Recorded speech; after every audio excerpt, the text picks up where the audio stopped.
Okay, 7.3, proving that a quadrilateral is a parallelogram.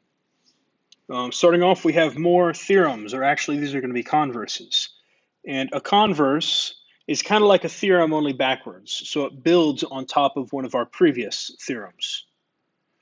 So 7.7 here says parallelogram opposite sides converse.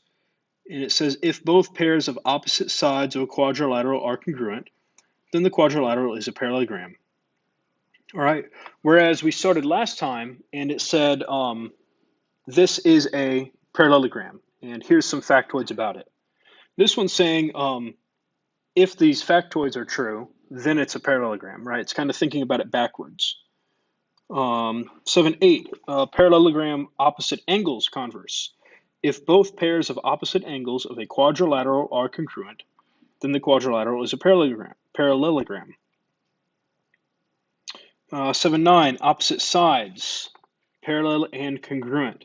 If one pair of opposite sides of a quadrilateral are parallel and congruent, then the quadrilateral is a parallelogram. 7.10, parallelogram diagonals converse. If the diagonals of a quadrilateral bisect each other, then the quadrilateral is a parallelogram, right? So I want to draw a quick little sketch of each of these and what they kind of are talking about. For 7.7, if both pairs of opposite sides of a quadrilateral are congruent, so what this would be think about, I don't know, I think about a rectangle. This guy's congruent to that one's congruent to that. If we have that much marked, we can say with certainty that that is a parallelogram, right? The opposite sides are congruent. Next up, we're with opposite angles. If I have this written, I don't know, my angle markings aren't very pretty, but if we have that marked, the opposite angles are congruent, then we can know with certainty that it is a parallelogram. 7.9, opposite sides, parallel and congruent. So this would be, let me see if I can draw this a little bit better. If we've got that these guys are parallel and congruent, then knowing nothing else about the other sides or angles, we can know with certainty that that is a parallelogram. And then lastly, for 7.10, talks about its diagonals. And maybe I'll try to draw that again.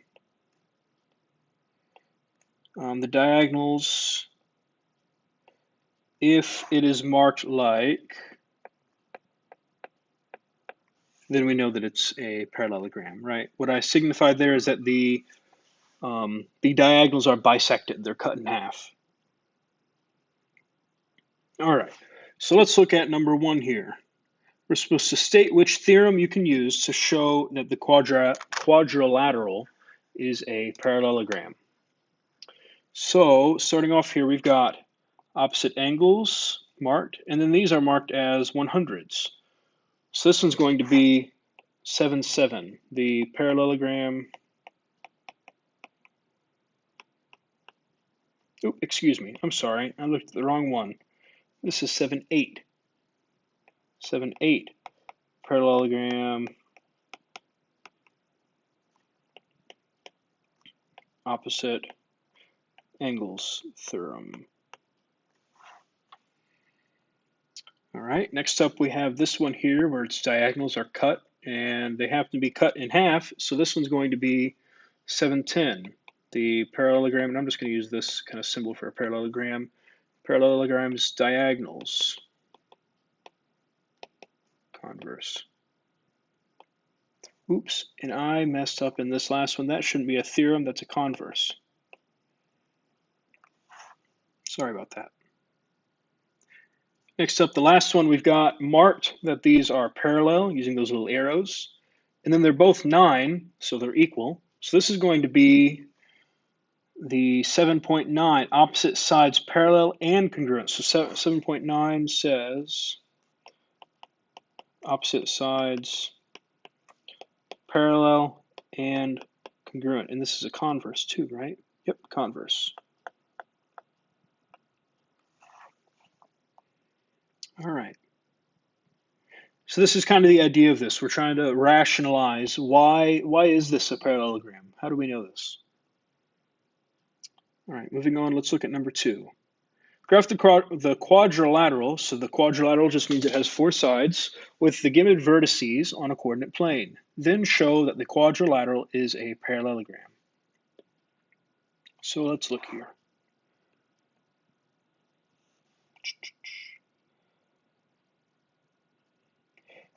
E is at -3, 0. F is at -3, 4. G is at 3, -1. And H is at 3, -5. 1, 2, 3, 4. Move this down a little bit. 1, 2, 3, 4, 5. So this is H, right? Yep, H. I'll connect these up. And there we are. Now, whenever we're deciding whether or not this is a parallelogram, we can use any of these 4 theorems, right? We could look at its sides, how long are the sides? We could look at the angles. We could look at the parallelogram or parallel and congruent theorem. We could look at any of those, or we could just look at the definition of a parallelogram, right? Definition of a parallelogram means that the opposite sides are parallel. So what I'm going to look at is I'm going to look at the slopes of all 4 sides, and I'm going to see if they line up. Starting off with this guy here. This is a vertical line, so it's undefined. And then I'll go to the opposite side. This one here again is undefined, right? Because it moved up and it didn't move left and right. Undefined. Now for FG. From F to G, we go down 1, 2, 3, 4, 5. And we go over, what is that? 1, 2, 3, 4, 5, 6. So -5 over 6. Next up for E to H, right, and that's this side that is. And then E to H, I go 1, 2, 3, 4, 5, just 5. And then 1, 2, 3, 4, 5, 6. So there we are. We have shown that it is a parallelogram, so we can say this is a parallelogram. And then I want to say, why is it parallel? Or why is it a parallelogram? And I'm just going to say by definition. Right? If we had used one of those fancy theorems or one of the fancy converses, we would list that there. But what we did, we just listed the definition, right? The parallelogram is just the basic definition. The opposite sides are parallel, and that's what we showed here. All right, so it's a parallelogram by definition. Number 3, write the parallelogram opposite angles theorem and parallelogram opposite angles converse is a biconditional statement. And I hope that's spelled correctly, even though OneNote doesn't think it is. Now, a biconditional statement, that's something new. A biconditional statement is something that you could read forward or backwards, and it's true. Right, so let's look up here. These theorems that we all have written here start off with the word if, and then they have the word then. Okay, these are like if-then statements. A biconditional statement is a little bit different, right? We could read it forwards and backwards, like I said. So let's look at what the theorems that it has is. Write the parallelogram opposite angles theorem and opposite angles converse. So this is talking about the opposite angles are congruent, right? That's what those theorems talk about in the converse. The theorem tells us that if it's a parallelogram, then its opposite angles are congruent. And the converse tells us the reverse. If the opposite angles are congruent, then it is a parallelogram. We're going to say here a quadrilateral